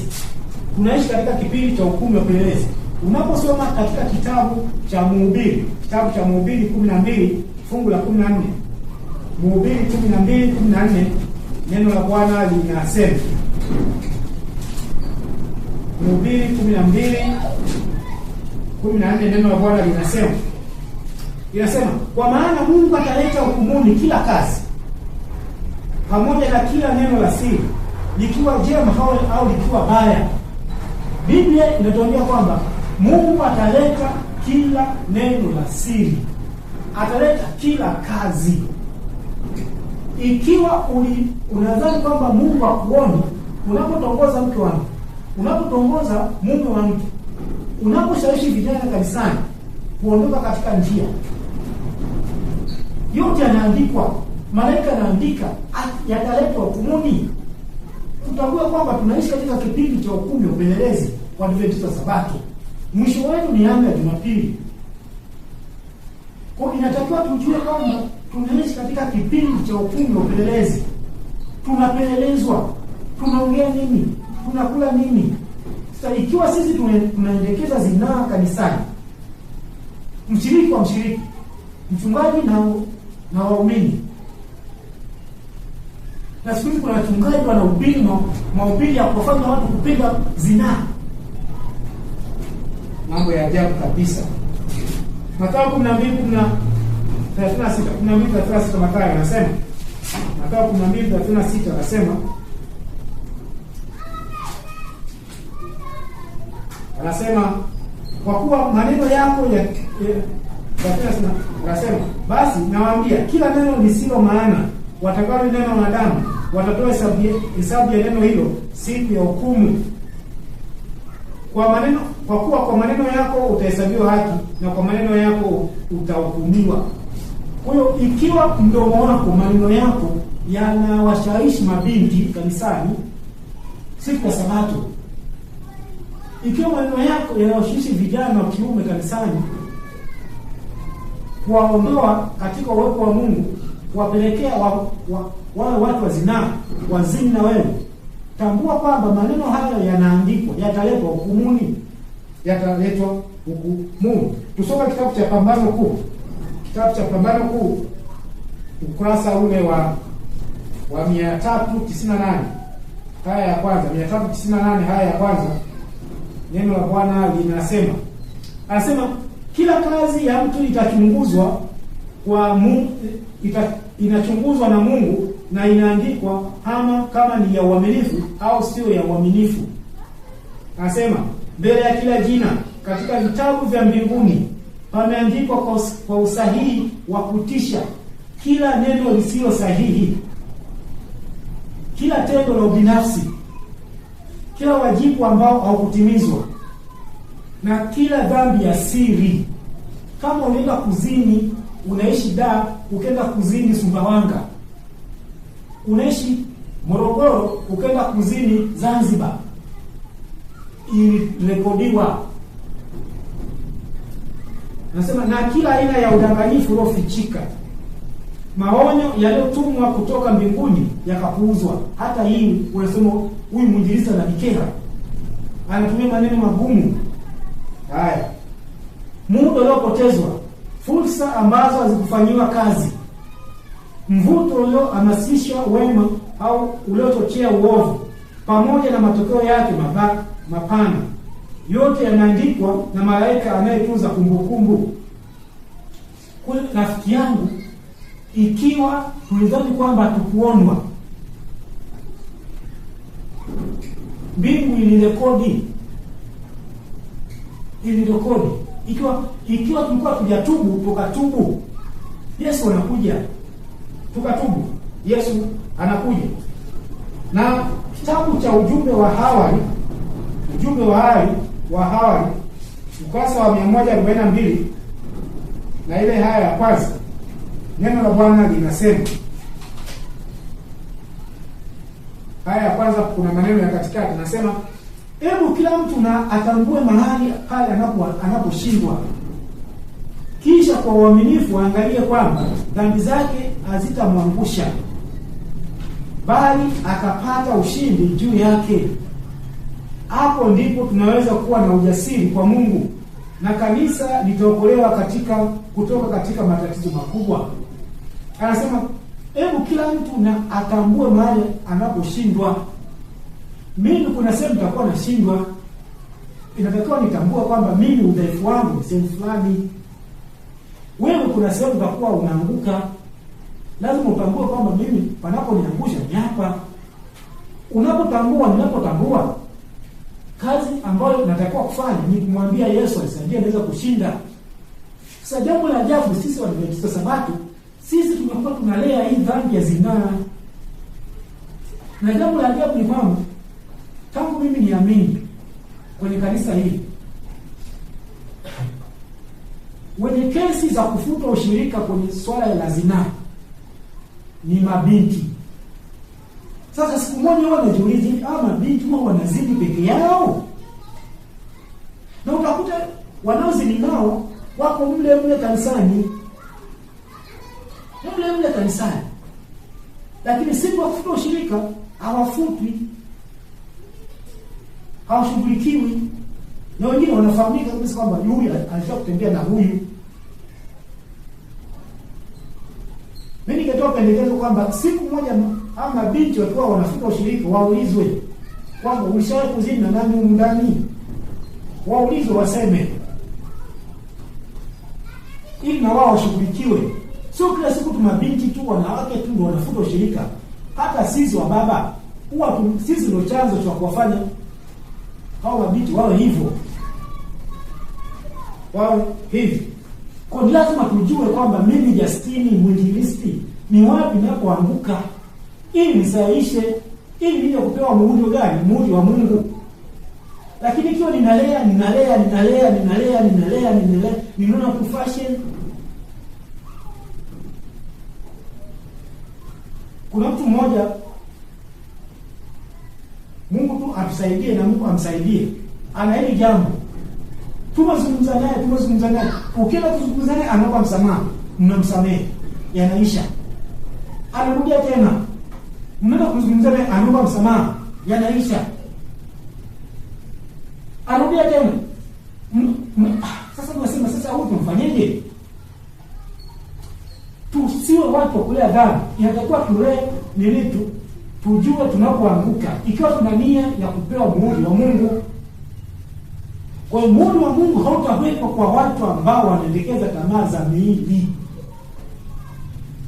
Muhuri wa Mungu utawekwa kwa watu wanaoshinda nini? Ulimwengu, mwili na nini? Na muovu. Na muovu. Kwa hiyo sasa tabia ya mbinguni, kule mbinguni hakuna uzinaa. Tabia ya mbinguni tunaijenga wapi? Tabia ya mbinguni tunaijenga hapa duniani. Ukisoma kitabu hiki cha Pambano Kuu ukurasa wa 446, Pambano Kuu ukurasa wa 446, nabii wa Mungu anaeleza maneno yafuatayo. Anasema, ikiwa wale ambao maisha yao yametumiwa katika uasi dhidi ya Mungu wangepelekwa kwa ghafla mbinguni na kushuhudia hali ya juu na utakatifu ya ukamilifu ambao daima uko pale, kila roho ikiwa imejazwa kwa upendo na akili na kila uso uking'aa kwa furaha, mziki wa kufurahisha wenye sauti tamu ukiinuka juu kwa heshima ya Mungu na Mwana-Kondoo, na miale ya nuru ikimwaga juu ya waliokombolewa kutoka katika uso wake yeye aketie juu ya kiti cha enzi. Je, wale ambao mioyo yao imejaa chuki dhidi ya Mungu na dhidi ya ukweli na utakatifu wangeweza kuchanganyika na mkutano huo wa mbinguni na kujiunga na kuimba nyimbo za sifa? Je, wangeweza kustahimili utukufu wa Mungu na wa Mwana-Kondoo? Hapana. Miaka ya rehema ilitolewa kwao. ili waweze kujenga tabia za mbinguni, lakini hawakufundisha akili kupenda utakatifu. Hawakujifunza lugha ya mbinguni, na sasa muda wao wa kujifunza umeshapita.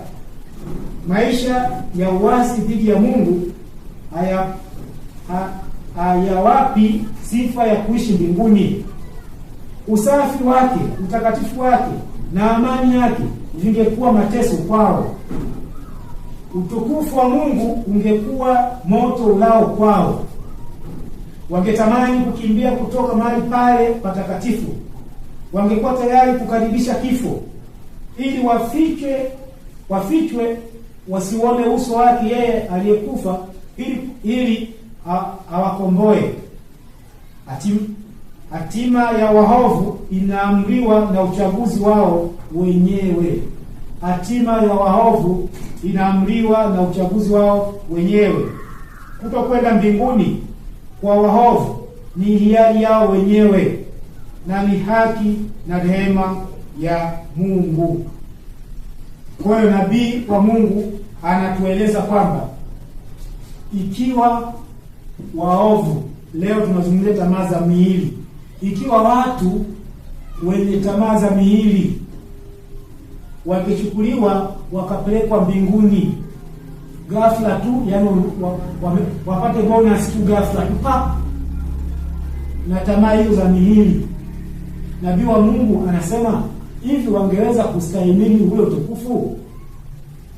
Watu wanaoimba nyimbo kama hizi wachukuliwe wapelekwe mbinguni wakakutana na muziki mtakatifu, hivi watatamani kuimba zile nyimbo takatifu wakati wao wamezoea kuimba nyimbo hizi? Watu ambao wanatamani zinaa kama hawa wachukuliwe wapelekwe mbinguni, wakone utakatifu wa mbinguni, waone malaika watakatifu jinsi walivyo wazuri. So wataanza kujisahau, kuanza kuomba namba ya simu, wataanza kuwatongoza watu wanaokunywa vinywaji kama hivi. Je, wakipelekwa mbinguni wakakosa vinywaji hivi, si wataanza kumlalamikia Mungu?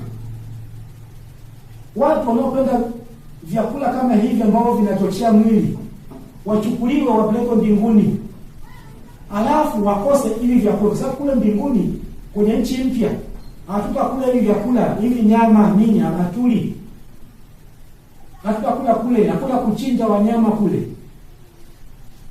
Sasa wachukuliwe wapelekwe wote papo mbinguni, wote kwa dakika hii moja hivi. Watatamani, tutatamani, watamwona Mungu ni adui, kwa kuwa ni nia ya mwili ni adui na nani? Na Mungu. Sasa nabii wa Mungu akasema kwenye ukurasa huu, nabii wa Mungu amesema, wapendwa, tunapomalizia, nabii wa Mungu amesema, anasema hatima ya waovu inaamuliwa na uchaguzi wao wenyewe. Kutokwenda mbinguni kwa waovu ni hiari yao wenyewe, na ni haki na rehema ya Mungu. Kwa hiyo kumbe, katika wakati huu mpendwa, ndipo wakati ambao inatakiwa tufanye uchaguzi. Huu mwili, neno la Mungu linasema si kwa zinaa. Huu mwili ni kwa Bwana, na Bwana ni kwa mwili. Huu mwili inatakiwa iwe ni makao ya Roho Mtakatifu, na ikiwa Roho Mtakatifu anakaa ndani, huu mwili hautakiwi kuchafuliwa, haitakiwi kuingizwa mambo machafu. Huu mwili inatakiwa iwe safi, kwa kuwa tumeambiwa kwamba tutakuwa watakatifu kama Mungu mwenyewe alivyo nini? Mtakatifu. Hatuwezi kuwa watakatifu ikiwa hii miili tunaipeleka kwenye zinaa. Mungu atusaidie hii dhambi tuweze kuishinda. Lakini Yesu anapogonga mlango, anapoita watu tutoe miili yetu iwe dhabihu iliyo hai, takatifu, ya kumpendeza Mungu, tutoe kweli kweli. Tusitoe nusu. Tusitoe nini? Nusu. Kwa uchaguzi wa kuishi mbinguni tunauchagua sasa, tunauchagua leo. Kwa Yesu alisema kwenye kitabu cha Mathayo 6:10 kwamba mapenzi yako yatendeke huko mbinguni, hapa duniani kama huko wapi mbinguni. Kwa lazima tushinde hizi tamaa za mwili. Hapa tunashindaje? Ni kwa kumruhusu Yesu akae ndani yetu. Yesu akiwa ndani yetu, hizi tamaa za mwili zinakufa. Sasa ndio maana kitabu cha Wakorinto Mtume Paulo aliwaambia watu wa Korinto kwamba wao ni watu wa tabia gani? Ni watu wa tabia ya mwilini, sio watu wa tabia ya rohoni. Mungu anatutaka tuwe watu wa tabia ya rohoni, sio watu wa tabia ya mwilini. Tusio watu wa kuendekeza hizi tabia gani za mwilini. Tunawezaje? Mbona Maria Magdalena aliweza? Mbona yule mama kisimani yule aliweza? Kwa nini? Waliamua kujitoa moja kwa moja kwa nani? Kwa Yesu. Walisalenda, walijiachilia kwa nani? Kwa Yesu. Kwa kumbe tunapojiachilia kwa Yesu na kumwambia Yesu, nibadilishe. Mimi siwezi kwa nguvu zangu. Yesu anatusaidia. Rafiki yangu mpendwa, ninaamini kwamba kuna jambo utakuwa umepata. Kuna jambo mimi nimepata. Mungu atusaidie. Hii miili hatuwezi kuishinda kwa nguvu zetu. Turuhusu Yesu aingie ndani yetu ili apate kutushindia. Naamini rafiki yangu, Mungu atakubariki sana. Jiandae kwa hubiri nyingine ambayo tutaendelea kuzidi kuchimba hizo habari za Mungu. Bado tunaendelea katika muhuri wa Mungu. Kwenye muhuri wa Mungu. Na kama ulikuwa hujasubscribe kwenye channel hii, subscribe ili tuendelee kupata mahubiri mbali. Naamini Mungu ataendelea kututia nguvu na kutumishi. Tuombeane katika safari hii. Tuombeane. Mlango wa rehema uko karibu sana kufungwa kwa kanisa la Waadventista Sabato. Mungu atusaidie. Basi mpendwa, kama na nafasi ya kupiga magoti, basi tupige magoti tuweze kumwomba Mungu atusaidie. Karibu.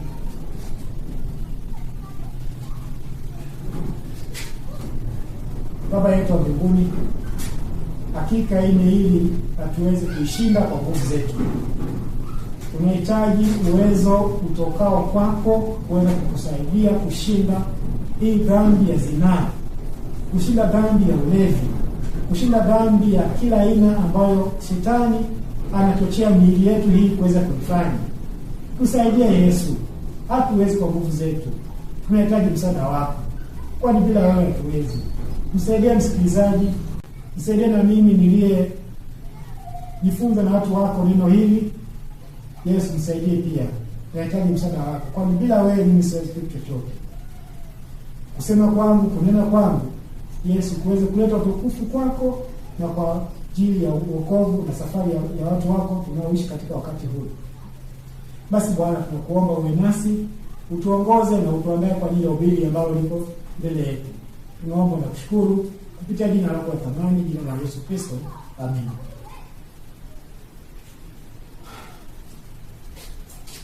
Barikiwa.